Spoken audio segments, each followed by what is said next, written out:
NAC ଘୋଷଣାକୁ ନେଇ ନର୍ଲାରେ ଖୁସିର ଲହରୀ।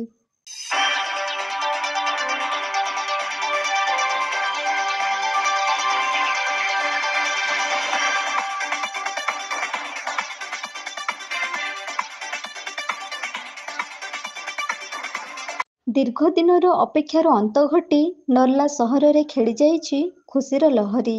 ରାଜ୍ୟ ସରକାର ପୂର୍ବରୁ ରାଜ୍ୟରେ 12ଟି ଏନ୍ଏସି ଘୋଷଣା ପରେ କଳାହାଣ୍ଡି ଜିଲ୍ଲାର ନର୍ଲା ସହରର ନାଁ ନଥିବା ଯୋଗୁଁ ନର୍ଲା ଅଞ୍ଚଳରେ ଅଶାନ୍ତିର ଧୂଆଁ କୁହୁଳି ବୁଲୁଥିଲା ସହିତ ଅସନ୍ତୁଷ୍ଟ ରହିଥିଲେ।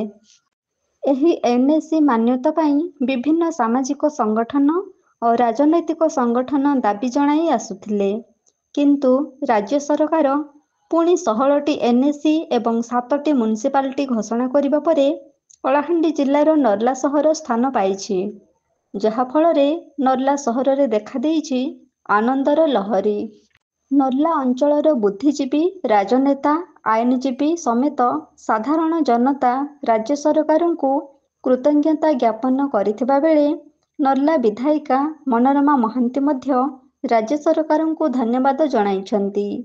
କିନ୍ତୁ ମଦନପୁର ରାମପୁର ଏଥିରୁ ବାଦ ପଡ଼ିଯାଇଥିବା ଯୋଗୁଁ ଅଶାନ୍ତିର ଧୂଆଁ କୁହୁଳୁଥିବା ଜଣାପଡ଼ୁଛି। ମଦନପୁର ରାମପୁର ବାଦ ପଡ଼ିଥିବାରୁ ଆଗାମୀ ଦିନରେ ନର୍ଲା ବିଜେଡି ପକ୍ଷରୁ ଆନ୍ଦୋଳନାତ୍ମକ ପନ୍ଥା ଆପଣାଇବେ ବୋଲି ପ୍ରତିକ୍ରିୟା ରଖିଛନ୍ତି। ପୂର୍ବରୁ ମଧ୍ୟ ଅନେକ ଥର ରାଜ୍ୟ ସରକାରଙ୍କୁ ଦାବି କରିଆସୁଥିବା ବେଳେ ଏହି ମଦନପୁର ରାମପୁର ପ୍ରତି ସରକାରଙ୍କ ଅଣଦେଖା ଅଞ୍ଚଳବାସୀଙ୍କୁ ଖୁବ୍ ଆଘାତ ଦେଇଛି।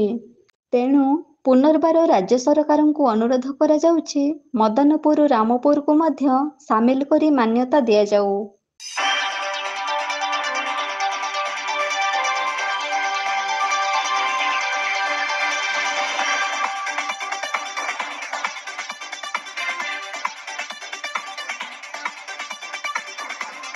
କଳାହାଣ୍ଡି ନର୍ଲାରୁ ବିମ୍ବାଧର ବୁଦ୍ଧିଆଙ୍କ ରିପୋର୍ଟ, এবି ନ୍ୟୁଜ।